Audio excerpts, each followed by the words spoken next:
Hello and welcome to this Q&A with the NICEIC, EIC and Alexa. We've spent all this lockdown live feed week trawling through your questions and we've selected the best ones to pass on to Jake Green, who's going to answer them for us. So make sure that you stay tuned to the end of the video to see who's won the prize for the best question of the week, consisting of the Snags and Solutions bundle of books provided by the NICEIC, EIC and Alexa, the Run Protect cable reel from Doncaster Cables, which you'll have seen in our lockdown live feed opening video, and of course the much desired eFIXX Technical Question of the Week plaque to display on your mantelpiece and no doubt your social media as well. Lovely thing that to have. So without further ado, let's get to your questions. So the first one comes from Fraser Telford, who asks, does the 18th edition also apply to data and comms cable, and are these included in premature collapse? I'd guess it does, but cannot find anything to confirm that Cat 5, 6, 7, fibre or ADSL cables are covered by this set of regulations. Thank you, Fraser, for your question about the Cat 5 cables and the communication cables there, and do they fall under the 18th edition in regards to voltage. When we look at part 1 in fundamentals, it does talk about installations up to 1,000 volts. So anything from 0 all the way to 1,000 volts should be included within this scope of BS7671. Next up, we have the hopefully inappropriately named Incompetent Spark. And he asks, when moving a fuse board and you have to extend the cables, i.e. using DIN rail terminals or terminations, etc., should you put them within a metal or plastic enclosure, considering that boards have to be of a non-combustible material? Great question. Over to you, Jake. Thank you for the question about moving your consumer unit and mounting it with the extended cables within the DIN rail and on the terminal there. It seems crazy, but you can use a plastic or non-combustible enclosure or combustible enclosure, because it states in the regulations that it needs to be that switch gear. So when we start to look at consumer units, that's an assembly of switch gear, as where when you're extending cables, it wouldn't fall under that bracket. Nice one, Jake. Thank you very much. So next up is Ben Everson. Now this is a good question. Could you guys ask Jake Green, absolutely we can, to confirm in detail what mechanical protection is for cables at a depth of less than 50 mil? That means no RCD protection. I believe it is 3 mil thick and doesn't require to be earthed. Is this a steel plate similar to a safe plate? It's handy for outside lights that don't head to an accessory box, or tails that would mean no RCD protection. Cheers. Thank you, Ben, for your question about mechanical protection. Regulation I want to point you to is 522.6.204, and that's going to be indent number 4 as well. It talks about penetration of cables there, so you may want to have a quick little look at that. You mentioned in your question about a 3 mil depth on your mechanical protection. Nowhere within the regulations does it mention that depth. However, you probably pick that up from industry guidance that is out there. We suggest it in our pocket guides, so you may have seen it there, but within the regulations there isn't actually a definitive depth or thickness that you will need to stop that there. Thanks for that, Jake. Next up is Titch Moore, who asks, with the differences in cost when retrofitting SPDs, is it permissible to fit one manufacturer's SPD into another manufacturer's distribution board without breaking regulations? Great question. Let's head over to Jake. Thank you, Titch, for your question about retrofitting SPDs into different manufacturers' consumer units. So you've got one brand of one SPD and a different brand as an MCB there.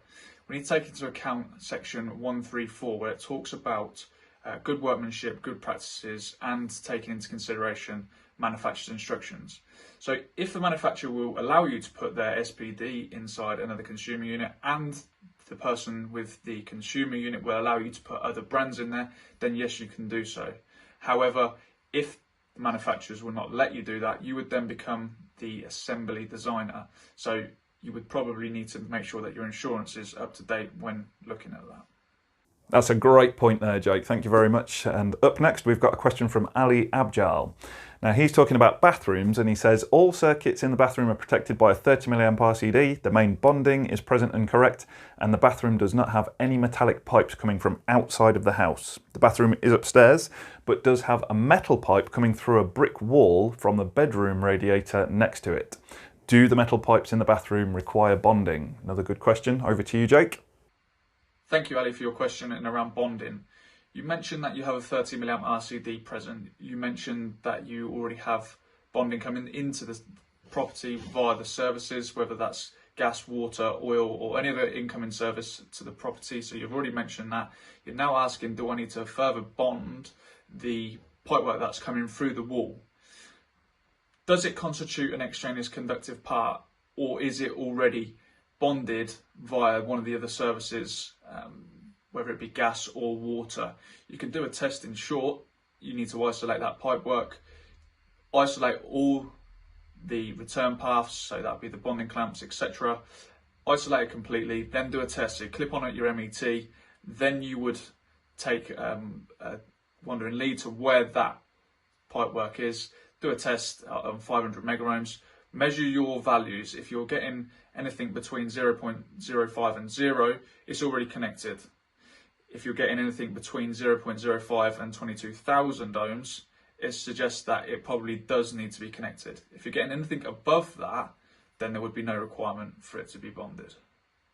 Thanks for that, Jake. And now from Crumpers.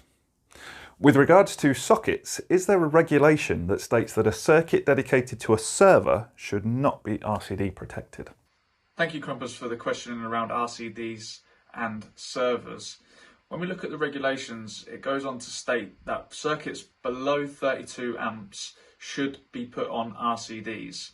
Now, it does say that you can risk assess them against them. So if that's something that you feel like you can do, and you can put a risk assessment together to suggest the reasons why you're omitting an RCD, that's more than acceptable. However, there may be other ways that you can carry out the work when you're installing the circuit, where you can provide a method such as hard wiring the server into a switch fuse spur, and then having surface wiring, etc., whereby you wouldn't need to have an RCD. But if you are plugging it in to a 13 amp socket outlet, or up to 32 amps, then yes, it would need to be provided with an RCD.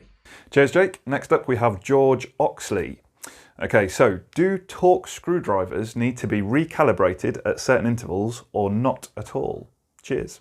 Thank you, George, for your question about torque screwdrivers and the need for them to be checked at set intervals. There's nothing at the moment that we know of, apart from manufacturer instructions, whereby they may suggest that they need to be checked at set intervals. The people that are also producing these products that you need to use this torque screwdriver on may suggest that in order for it to be compliant, reaching a certain Newton meter, that you may have to have it calibrated as well. But from us, there's nothing at the moment. Okay, next we have a question from Matt Booker, and I'm kind of paraphrasing here.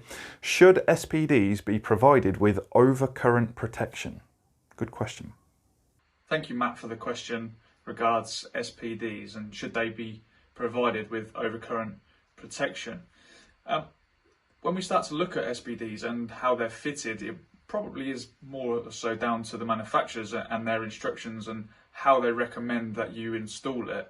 With some manufacturers, we know that they provide overcurrent protection within their devices, so there wouldn't be any necessity then to provide that with further overcurrent protection because it already has that inbuilt.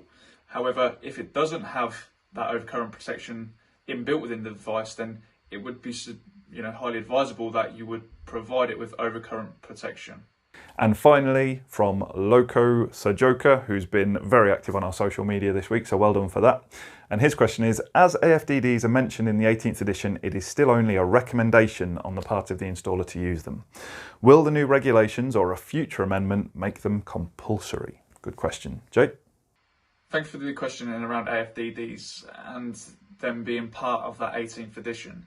Yes, they are a recommendation in the regulations at the moment.